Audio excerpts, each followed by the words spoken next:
Thank you for joining us today for this very exciting occasion. As I said, this is our first Public Squares lecture. We've had a few brainstorming sessions and individual workshops, but this is our first joint lecture. And I was really honored that John van Breda joined us today. John was one of the first people to start transdisciplinary research at Stellenbosch University. Started, I think, in like the early 2000s, right? 2004 and 5, long before any of us even thought about these kind of methodologies and approaches. So I was really honored that John can be here, and I think it's significant to have him here for this opening lecture. And John is a research fellow at the CST. I don't know if, I'm sure you're all familiar with the Center for Sustainability Transitions. They within the Economic and Management Sciences faculty. So John is a research fellow there, and he has postgraduate degrees in philosophy, theology, and sociology. And his specialization is in developing context-relevant transdisciplinary research approaches for conducting solutions-orientated research. So that's quite a mouthful, but as you're working with specialized methodologies where you combine different methods and different approaches to address a common solution to a problem. So for the last 10 years, he's been building and managing the TsamaHub. I don't know if you're going to tell us more about that today, which is an interfaculty research center at Stellenbosch University, which offers a transdisciplinary doctoral program in sustainable development. So John's also going to introduce himself, but I just wanted to say how happy I am that he can be here, and thank you for coming all the way. Yeah, and thank you, guys. Okay, is that better? Yep. Okay. So the three people that came together to start the CST in 2016 were Jannie Hofmeyer, Mark Sulling, and myself, and there was a good reasoning behind why we actually came together. I'm not going to tell you the long story of that now. But a little bit of the history is that in 2004-5, we invited Manfred Maxneef and Basrap Nicolescu to come in, because then transdisciplinarity was just like a new word, a concept that was mentioned to us in 2004 by Manfred Maxneef, and then I was inspired by that concept and I started running with it, investigating it, and then we thought a good starting point to learn more about this would be to invite these two top international academics for a 4-day workshop at Steers to just explore what is it that this new concept really means, transdisciplinarity. We had no clue, absolutely no clue. And we sent down an invitation. We got a bit of money from the NRF, and 38 quite senior academics of different universities in South Africa came to attend the 4-day workshop. I don't know whether any of you were there. I don't see familiar faces here. No. Okay, but that was maybe before your time as well. So each of us listened to that talks and discussions that we had, and different universities went their own ways in South Africa to go and do something about and with transdisciplinarity. What happened at Stellenbosch University was that we then said, okay, we need an institute, a center, to start working with this new methodology. And we started something called the TsamaHub. It stands for the Transdisciplinary Sustainability Analysis, Modeling and Assessment Hub. A whole mouthful, too long. Anyway, that's what we called ourselves, and that's how we became known to the academic community out there. Maybe, I don't think we've met before, would actually remember me more from the TsamaHub days. So we started something, we got some interested academics together at Stellenbosch University to start exploring it in more depth. Is this something that we really wanted to take serious, yes or no? And there were quite a few academics that were really keen to explore it. So the first name of the CST was quite problematic. It didn't go down all that well. The Center for Complex Systems in Transition. It was a bit of a lead balloon. Didn't go up, didn't work that well.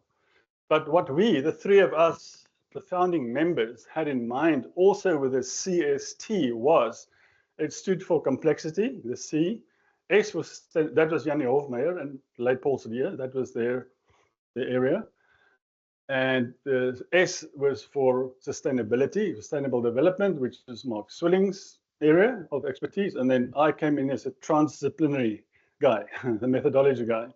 So the CST also had a double meaning.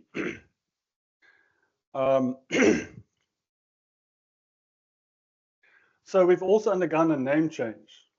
At that stage, the CST was just a research center. In the meantime, we've become a department. We've got a level 2 status, same as a department. Now we're calling ourselves the Center for Sustainability Transitions. Still playing with the CST, but it's now a different name. So this provides quite an important perspective that I'm coming from. This wanting to better understand what does it mean to be engaging with just sustainability transitions. If we accept that we live in a world that's unsustainable and unjust, not just unsustainable, but also fundamentally unjust, and we want to transition to a more just and sustainable society, what does it mean? How do we do that? So at the CST, that's our broad umbrella intellectual project that we're involved with. And just to let you know that within that, I'm going to present later on in this year at an international conference something with this topic, using biophony and sonification for building healthier urban living systems during just sustainability transitions. You can see it's quite a mouthful, but there's quite a bit in there. That's just my passion at the moment. I'm into listening to trees and plants. And what does it mean for us? And can we learn from them? I see you nodding head. We will speak more about this later. I'm fascinated by this stuff, and I'm going to work with somebody called Kristen Belisario from Purdue University in the States, and they've made thousands of recordings already of plants and trees. And we're going to see whether we can work together to help us better understand how to navigate this dynamic between environmental health and human health. And in my understanding, I think it's got to do something with public health, because we're in a health area. Maybe this has got something to do with public health. Okay, so let's get into the program for today. You can see that we're going to cover quite a few areas there. What is transdisciplinarity and what is it not? And when we're going to discuss that, I'm going to explain to you my understanding of the similarities and differences between mono, inter, multi, and transdisciplinarity. It's 4 different methodologies. They're not the same. They're overlapping areas, but they're not the same. How to do transdisciplinarity. We're going to talk about the process, principles, and methods. And I'll explain that in more detail. And then the other 2 questions, basic questions, when do we use transdisciplinarity and when not? And for what? For what purposes should we use it? There, I'm going to do that by referring quite a bit to the importance of context. That context matters hugely. It doesn't just matter, it matters hugely. And we're going to explain that in more detail. Then I'll also share with you some learning experiences that we picked up in a particular case study called the Nkanini case study. It's an informal settlement just outside Stellenbosch. That was our first attempt. That was our first attempt to actually initiate officially a transdisciplinary case study. We got some funding from the NRF for that, and that's what we did. And I'll share some something around that with you as well, just to show you that it's not just theory. We also try to practice it. We got our hands really, really dirty with that. Okay, and then this morning session, we will then hopefully all the learnings that we will have and gain, try and plow that back into this afternoon's interactive session for those of you that will be attending that session, because there the emphasis is going to be more on how do we build, form, constitute transdisciplinary research teams. And that's not easy. So we will focus this afternoon. There's an interactive exercise we're going to work through to help you better understand how do we get going. If we want to call ourselves as transdisciplinary researchers, how do we start? Where do we start? And that is what the purpose of this afternoon will be. Now, when I looked at the list, you guys sitting here, I realized this is quite a diverse group of people here in terms of your, not just demographics, but also in terms of your disciplinary constitution here and interest. And the challenge for me in this is that I can fall between two chairs. I can either become too theoretical and miss the practical side of things, or I become too practical and I miss out on the theoretical side of things. That's my challenge, and you'll have to help me to navigate this. And the way I want to do that is to say I'm going to try and go through my presentation part, the more sort of theoretical part, quite quickly, 20 minutes or so, and then I'm going to open it up for discussions. And then I'm going to have to ask you to please lead me. Ask me the questions that matter to you most. And we'll see whether it's more theoretical or practical kind of questions. Okay. So therefore, I'm going to ask you to please take some notes as I'm going to go through now. I'm going to go quite quickly. So please take some notes so that we can open up for in-depth Q&A discussion at the end of it. Just a reminder again, the literature, I'm going to refer to quite a lot of literature, books and articles throughout my lecture. And all of that you've already made available. It is available on Teams. So rest assured, it's there. If you would like to look at it, it's up to you. Okay. So here we go. What is transdisciplinarity? That's my definition and understanding, that transdisciplinarity is not a new science per se, but rather a new way of doing research with society when we are facing issues or challenges that are simply too complex for approaching from within academia only. That's just my summary of what I think it is all about. So as you can see, the first challenge of this definition is complexity. What do we mean by complex issues? For whom? By whom and for what? Complexity is a complex idea, and different people, different interest groups have got different understandings of complex issues. So that then takes us straight into the challenge of how do we form transdisciplinary research teams around the issues. And this we will do this afternoon in a bit more detail. I will take specifically what is called in the literature a social-ontological approach to team formation. Basically, it's this argument developed by Noortjie Maar. No issues, no groups. So she's arguing for me, very persuasively, without issues, there can't be any groups. It's the issues, the burning issues that make us lie awake at night, that are complex and are haunting us. Those are the issues that in theory and in practice should bring us together. And that's what we're going to, I'll mention a bit during this lecture, but this afternoon in more detail about that. Now, the second important aspect of this definition is doing science or doing research with society. And in my understanding, that means, therefore, I conclude that transdisciplinarity or transdisciplinary research is for me fundamentally a methodology. And I must immediately say, this is not everybody is sharing this idea, this definition. Somebody like Bas Nicolescu will have a completely different idea. For him, it's more about a new science being established. It's a philosophy and all of this. I hear that, but that's not my understanding. It's more that transdisciplinarity is a methodology. Now, if that is the case, then it means, what do we mean by methodology? Normally, methodology asks the how question. How do we produce knowledge? We know there's complex issues, that is the what for, but how do we produce knowledge? That's the fundamental methodological question. That is what we need to share and think through. There's a lot of thinking to be done through that.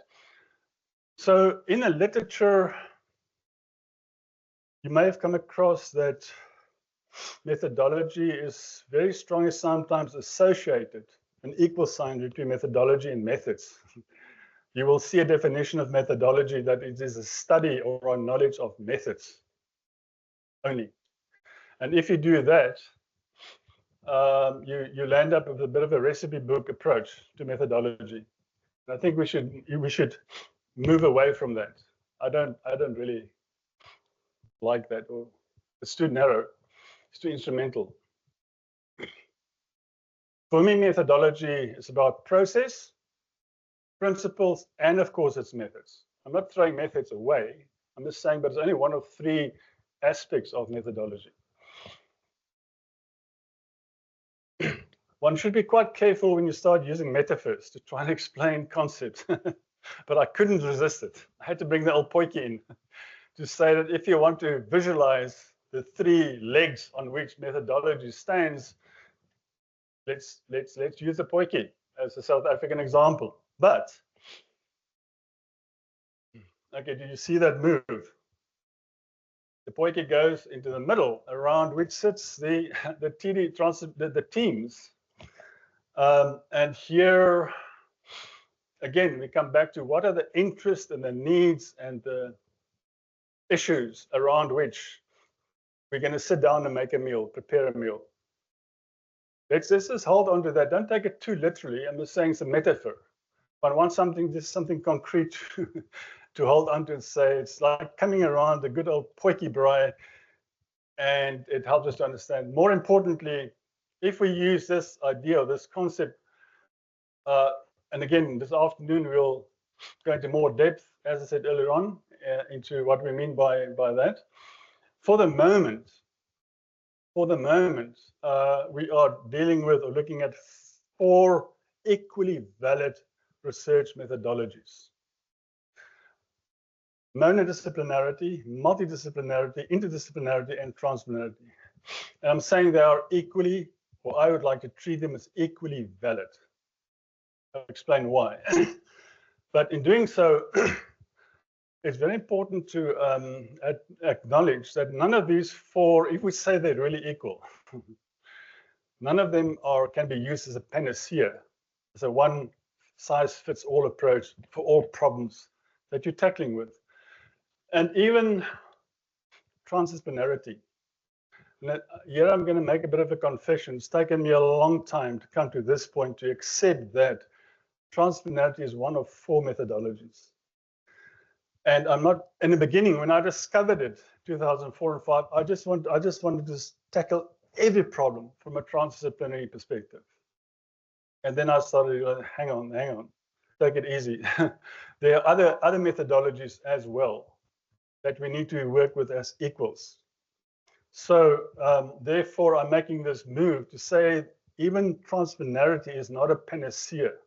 We need to be, and I'll explain that more in more detail, know when we would like to use it. And this brings us back to the question of when. When do we use mono, multi, inter, and transdisciplinarity? And that brings us quickly into the importance of context, because we are dealing fundamentally with different kinds of issues. So monodisciplinarity is a valid methodology for dealing with issues that are well known. well-established theories. You're dealing with well-established theories that sometimes need to be proven. And to prove a particular theory, you will use tried and tested methods. An example of this, so what this means is that individual disciplines will work independently on these clear issues without engaging with other disciplines or with societal stakeholders. They will just work in their particular individual disciplines to work with a theory, maybe prove it or disprove it, or use methods that are quite well established. An example of this is just something that caught my eye the other day. I'm not sure how good an example it is this article on the role of reproduction or sex in biodiversity. And the big debate here is whether Darwin or Wallace were correct. And I think they came to the conclusion that both of them were actually correct. But you can see when you do this kind of research, it's about evolutionary biology, that you want to prove or disprove a particular theory. And there's no need to engage with societal stakeholders. It's an internal evolution biology matter. There's no need to engage with stakeholders. Why would you? Why would you go and do that? No, not necessary. Multidisciplinarity or stroke interdisciplinarity is a methodology for dealing with issues that are less well known. There are no already well-established theories. There may be established hypotheses, which still needs to be developed into theories, but we're not quite there yet. And they will be working on what we will call complicated issues, as opposed to clear issues. And here we start seeing when you switch over to an inter or multidisciplinary mode, you will see the disciplines start to collaborate with each other. And what do? They start exchanging ideas, concepts, methods for better understanding the complicated issues on which you're working. And that's well established. I mean, maybe you are already doing that. An example of this is, again, something caught my eye. I saw the other day interesting stuff on the development of quantum computers. And it's physics and chemistry and engineering and computer science. These are all the disciplines that are coming together. They're working their backsides off the moment to develop what hopefully will become quantum computers that we'll all be using one day. Again, these are disciplines that are coming together and they're exchanging ideas and methods and ways of working together.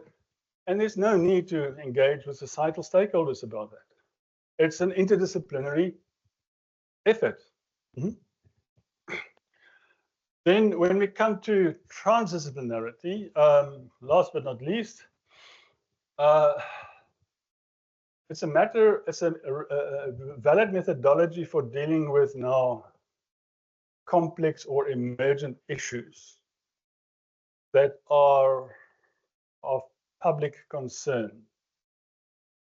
They enter into the public domain, matters of public concern.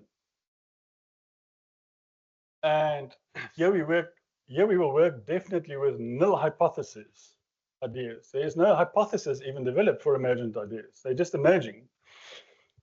But our research may be very explorative, and we may want to use our explorative research to build hypotheses that will eventually be then further developed into theories. But we're not going to use necessarily well-established theories or hypotheses. We may have to build those still, bottom up. That's the kind of idea around transdisciplinarity.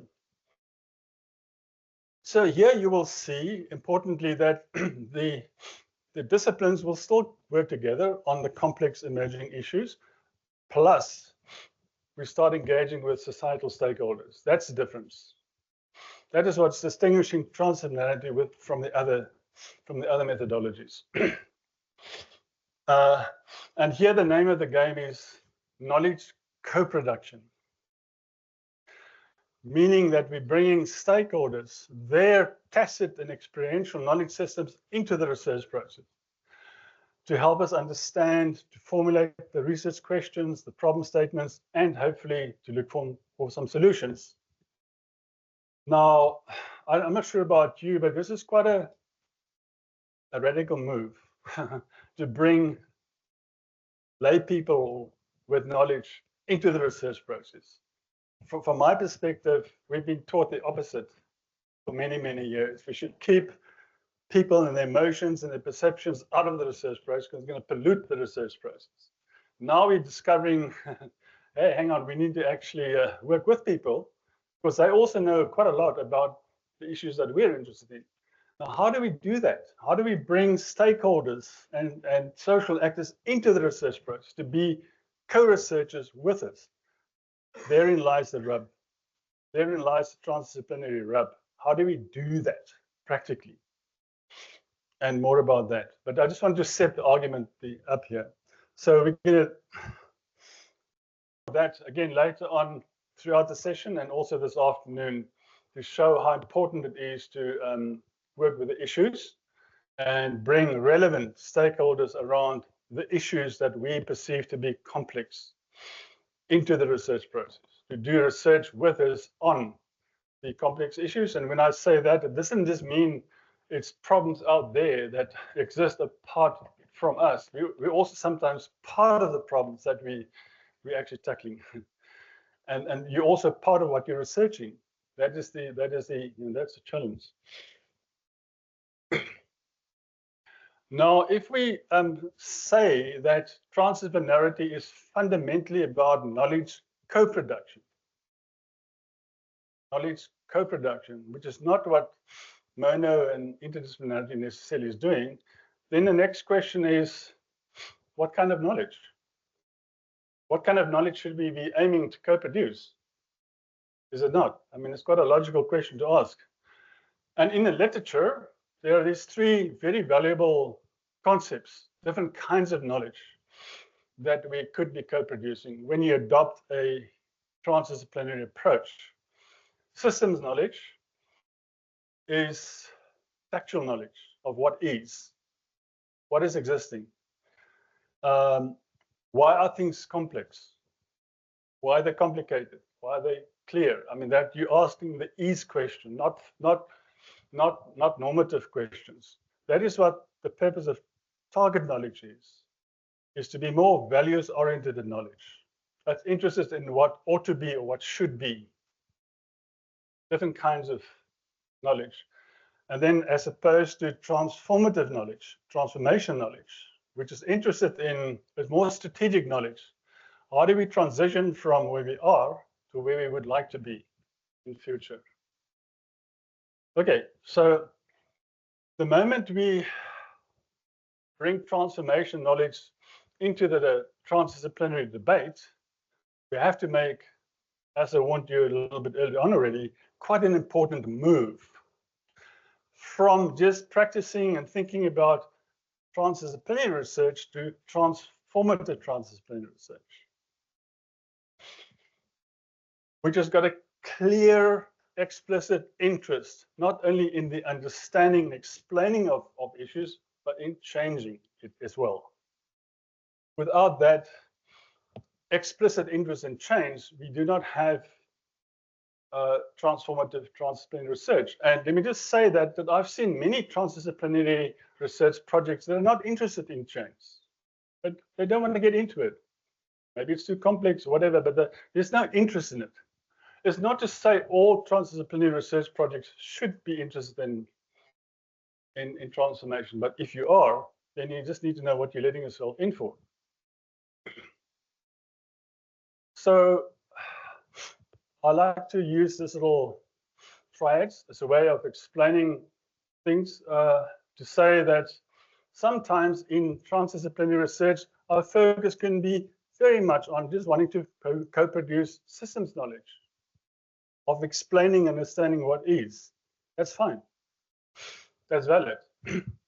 Or our shift may focus to target knowledge, to what ought to be or should be. What is it that we should be aspiring towards?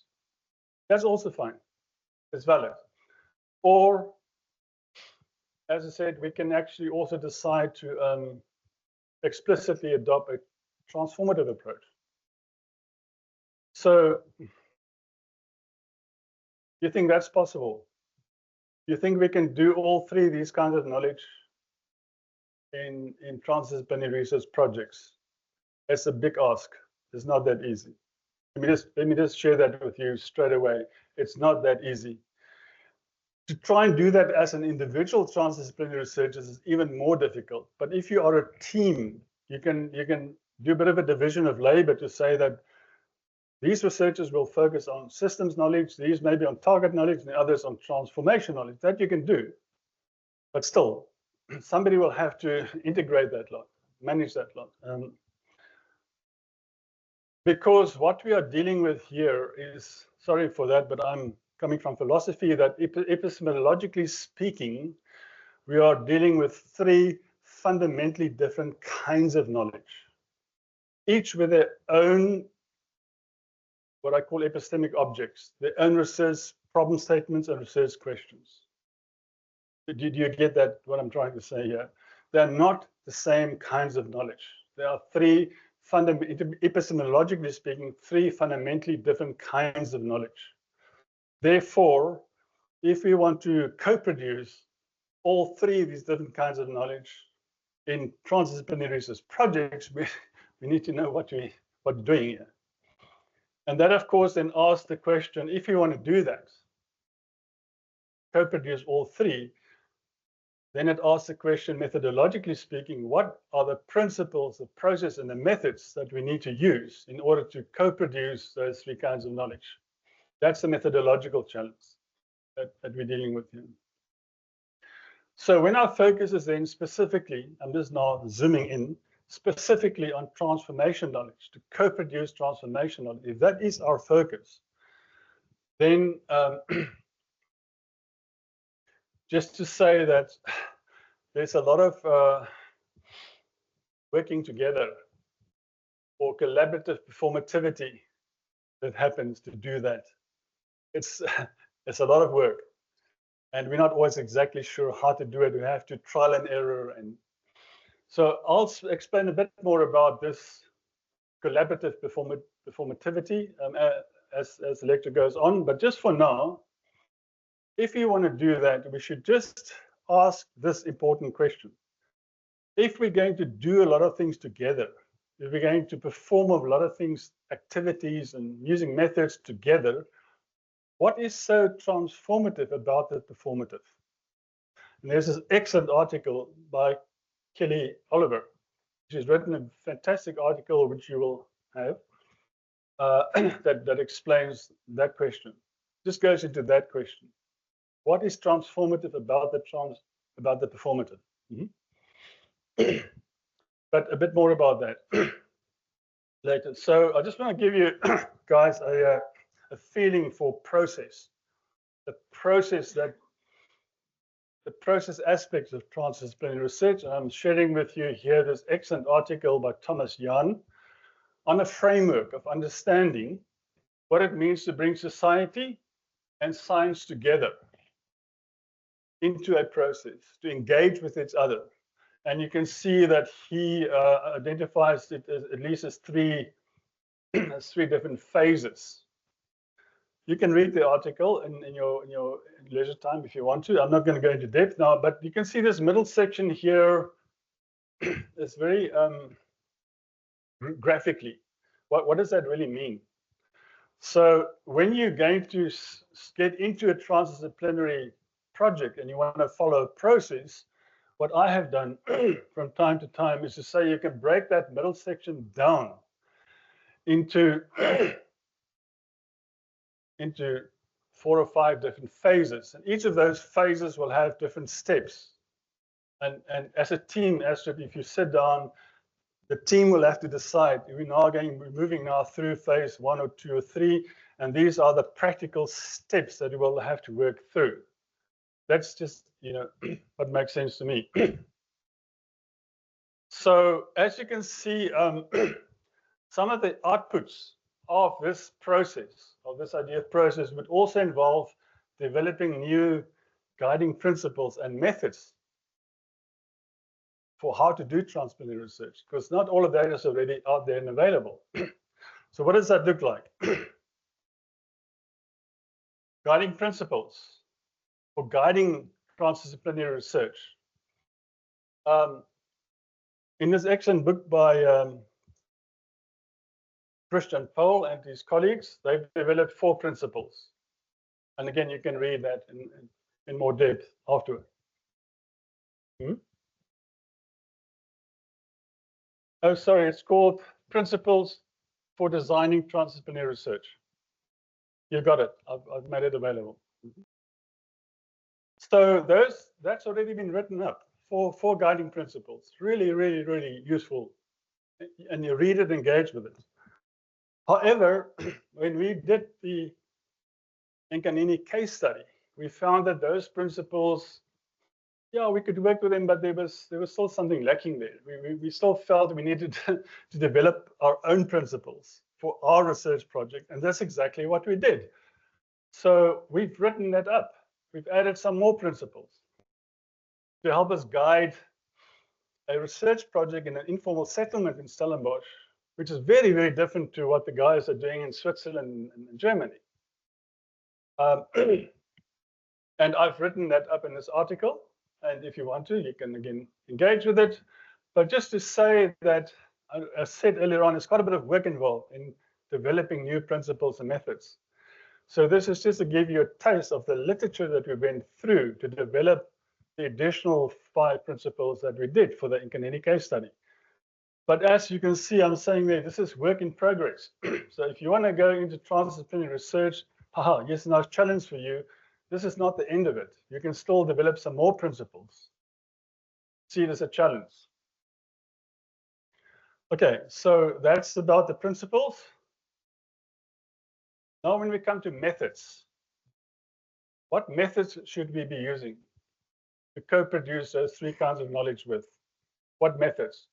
Again, you can see that there's quite a bit of stuff already written in the literature about methods, transdisciplinary research methods. And of course, it's up to you, you can use them. But in my own thinking, this is really an area that I'm particularly interested in, is can we develop some more methods? Because the methods that have been written up is not the sum total. There could be some more methods. So I have, in my own writings and write-ups, I have come up with a method called narrative action research.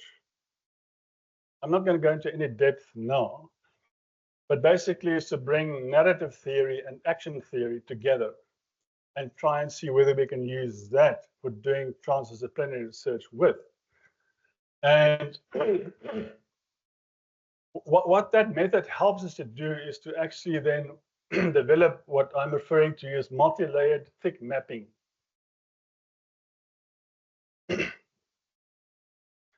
More about this later on. I'm going to come back to this, what I mean by that. For the moment, I just want to share with you the application. Remember I said to you in the beginning, I'm going to share with you the Nkanini case study. I'm going to come back to the methods because it emerged out of this case. 50 minutes, okay.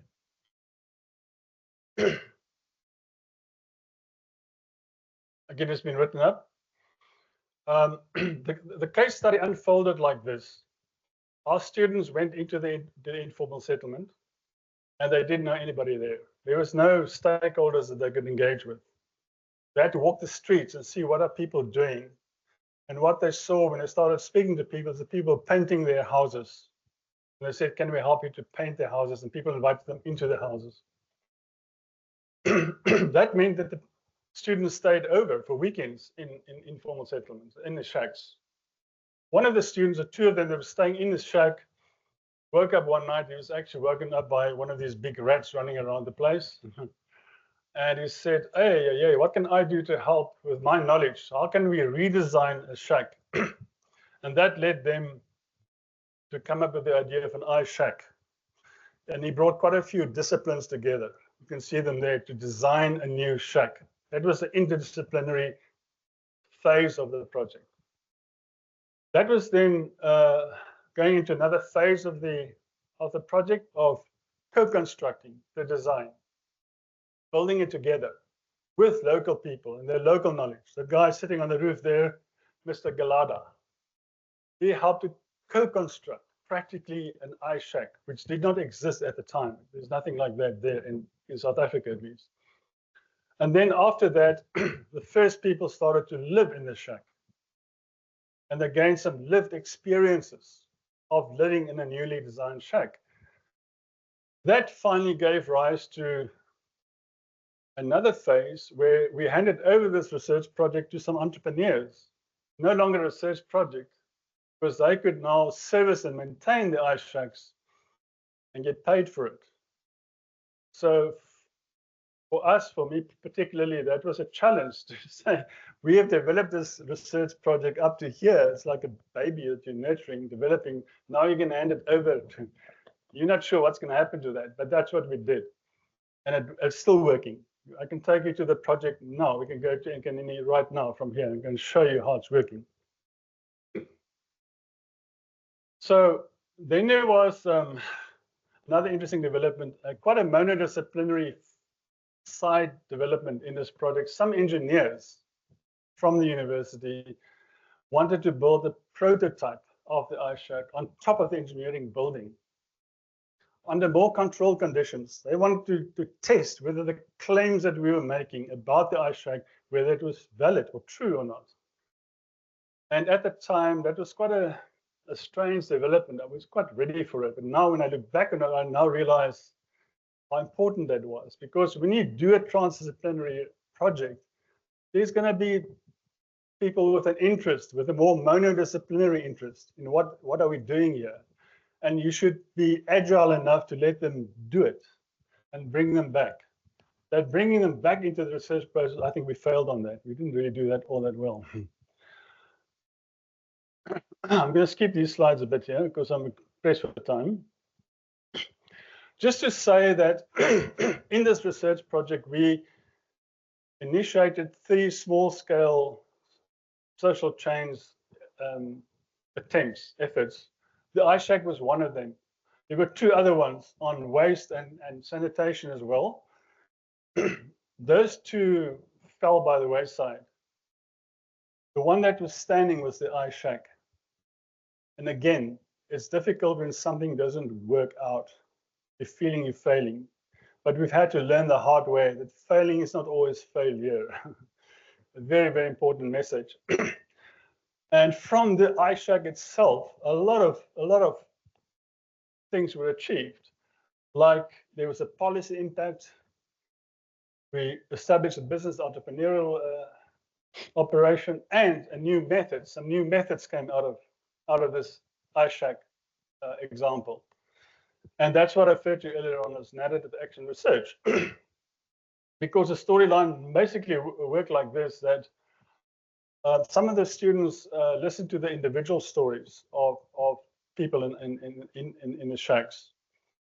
Typical anthropological, methodological methods, but as individual stories.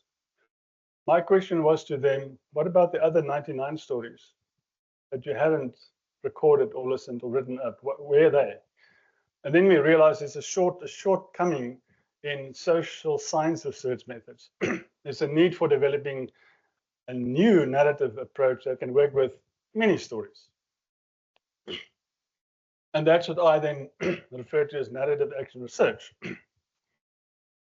And as I said earlier on, that can contribute to something else called thick mapping. What do we mean by, you can read some more about that. And the process of a narrative action research process can look like that. Again, it can go through its own phases and steps. And when it comes to the new methods, this is what thick mapping may look like.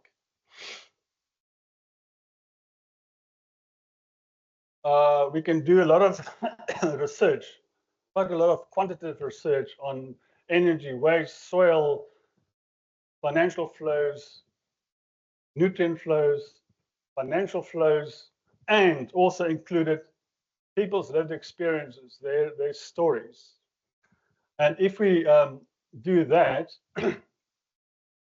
then we can, that'll help us to co-develop systems knowledge, if we do that, by the way. And that will help us to, the stick mapping can help us to set up what is now called the Internet of Nature.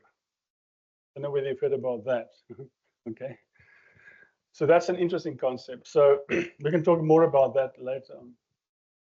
5 minutes. Okay, almost finished it. So the Internet of Nature and the thick mapping is something that can be developed, set up, co-developed during the research process, if you're interested in that.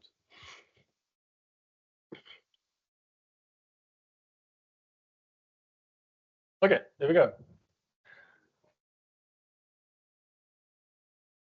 Okay, so I skipped a little bit over some of the slides, as you saw, because we are pressed for time. What is the time now? 5 to 1. Okay. So sorry, I didn't keep to my time. Any questions from your side? Yes.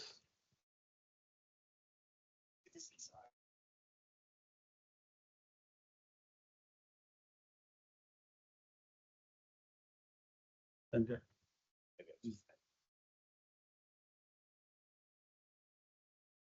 I have one question, and that is about citizen science and how to. I mean, I have sort of a vague idea of what would constitute citizen science, and I know it is not interdisciplinary research, but also see areas and aspects that would overlap. If you would just briefly share. Yeah. Okay. Great. Thanks for that question. Wonderful question. So, the question is about citizen science. Is that correct? No? Okay. So, for example, the way I figured that one out in using biophony or sonification is that it's quite high-powered technology that you have to bring to attach it to trees and plants. I'm busy speaking to some electrical engineers and soil scientists to do that. So as experts, we can bring that to the TD table, but then we need to work with local people and their knowledge of where to go and put it out. The indigenous knowledge of the area, the soil and the plants and tree, where should we use it? So that can help us to go and put it up and also to monitor it on a daily or a weekly basis. And we can sit down with them and study and make sense of the data that the stuff is coming through. So I've heard of citizen science where people go and take photographs of trees and plants. Wonderful. I just want to go a little bit one step further and say we can also listen to the sounds that these trees and plants that you're taking photographs of can produce, and what does it mean for us? That's how I will do it. I'm not sure whether I'm answering your question, but I had to think quite a bit about that. How to do that practically. Yeah.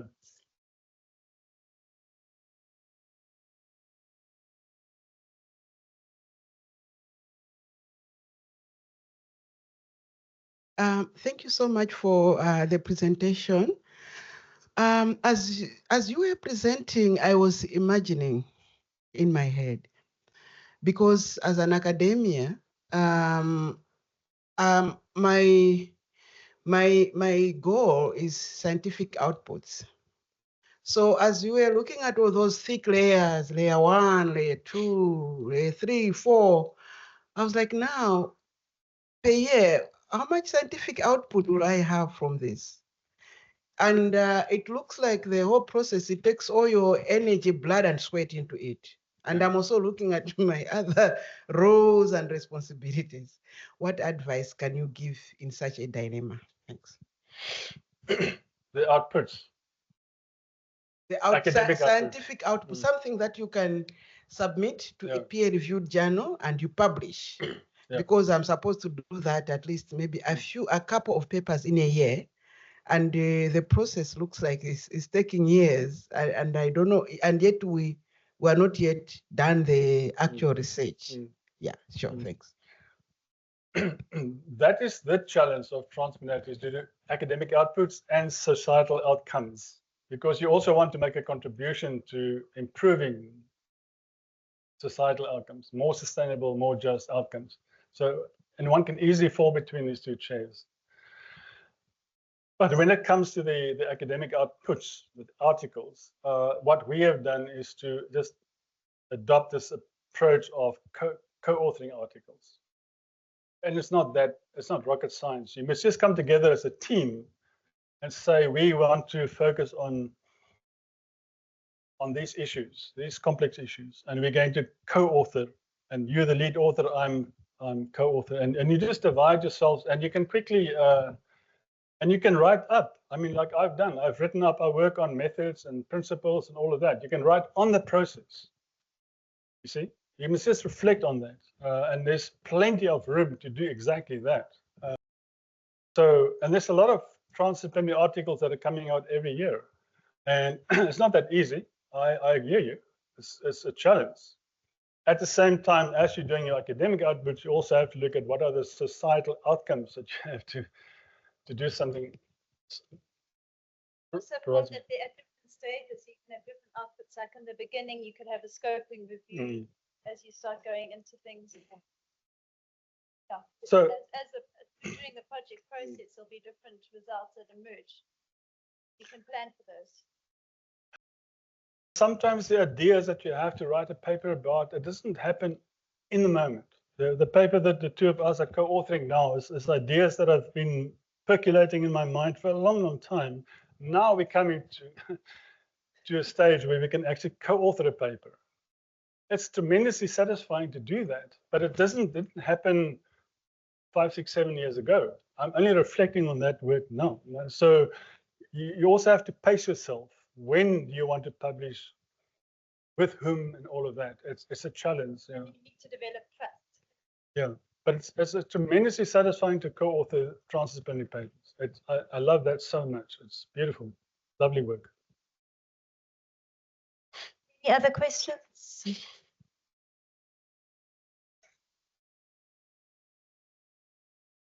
Thank you very much. I think my question is about managing the ethics of the research process, because what I see from your experience in Ankanini is there are lots of things that emerged that were unexpected, and so how do you make sure that your research follows the ethical procedures and processes, but also captures the emerging spontaneous nature of what comes out from the project?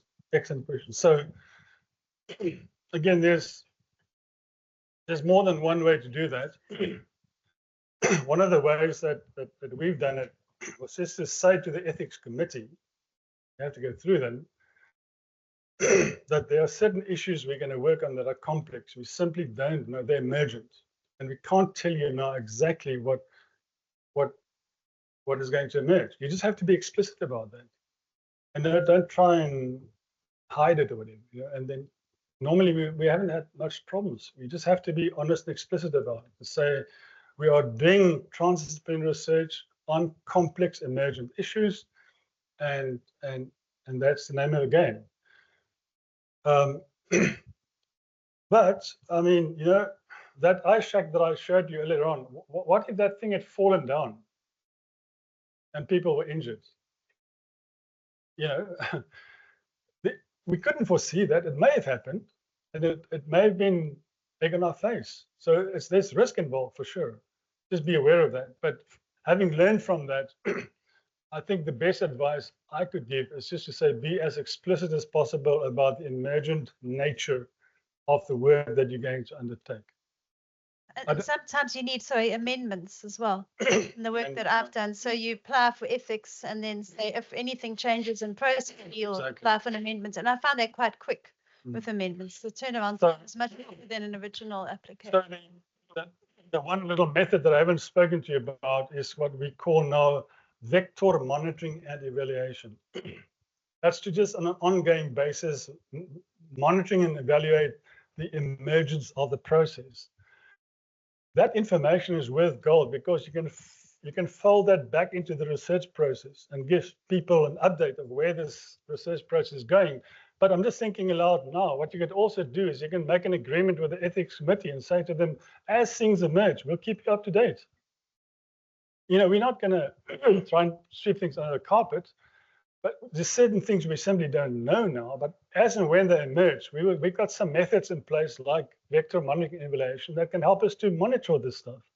As it comes out, as it emerges, we'll feed it back to you, keep you posted. So you can build trust, I think, with the ethics committee. Any other questions before we close for lunch?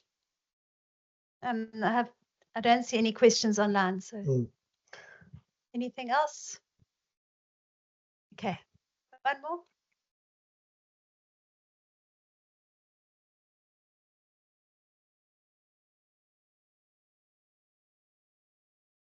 Thanks, Astrid. I think it links to what you asked earlier. Just, it seems so nice to have this baby, this transdisciplinary baby, like you spoke about, and to give, it retention and work closely with your group and often and so on. I think I feel a bit torn between, that ideal of wanting to be 100% in there with the research and then being not at a center or an institute or so on, ordinary member of an ordinary department with all the teaching, research service, all of those things.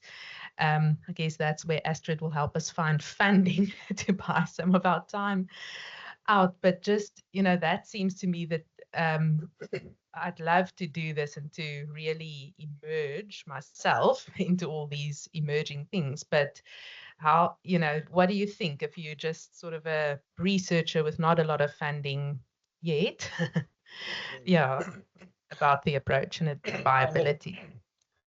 On the funding, if your question is fundamentally about the funding, I've just seen over the years, since we started in 2005, a heck of a lot more funding calls coming out that actually got the word transdisciplinarity built into it, or interdisciplinarity. So much so that I started asking myself, is it becoming a fad now or what?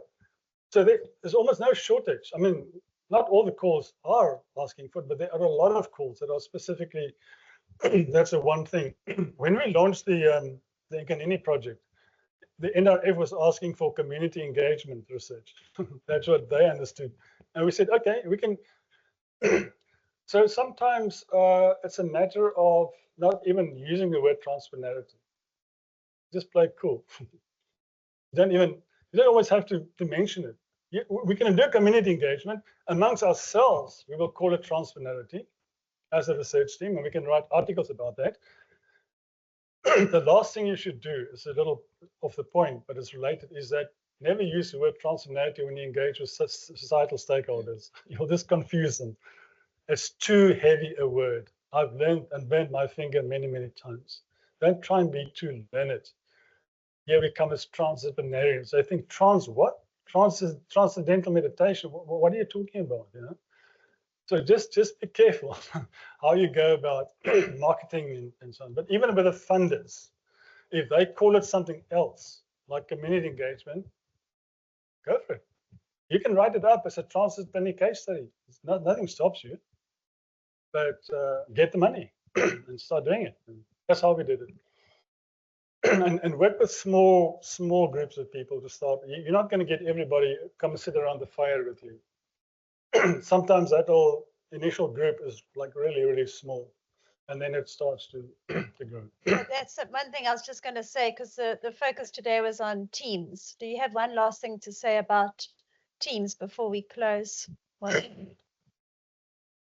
Besides being small? I'll speak more about that. But one of the key challenges of forming transdisciplinary teams is it doesn't just happen at the beginning of the process. You have to sustain the energy and the interest of the stakeholders in your research. What's in it for them? Why should they come to your research process, into it? Why? What's in it for them? You need to understand that very, very clearly.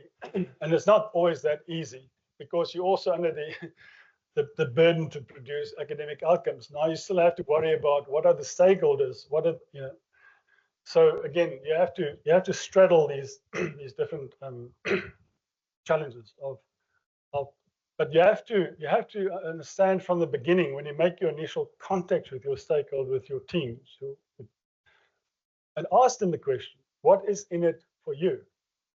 What are your interests? What are your needs? And you need to understand that quite well and make sure that you feed back during the process so that they sustain, that they stay in the process. I've seen stakeholders come and go. They walk away. You're not sure why. What happened? Where are they? They just disappear. So you need to make very sure that it's a sustained way of constituting and forming the teams. More? One, I think we need to close in, but there's one more from Duplessis. So we have sometimes found it difficult to find journals that will publish interdisciplinary research. And some of these journals shared that they struggle to find reviewers who could review our papers. Do you have any tips for searching for journals that will accept TD research?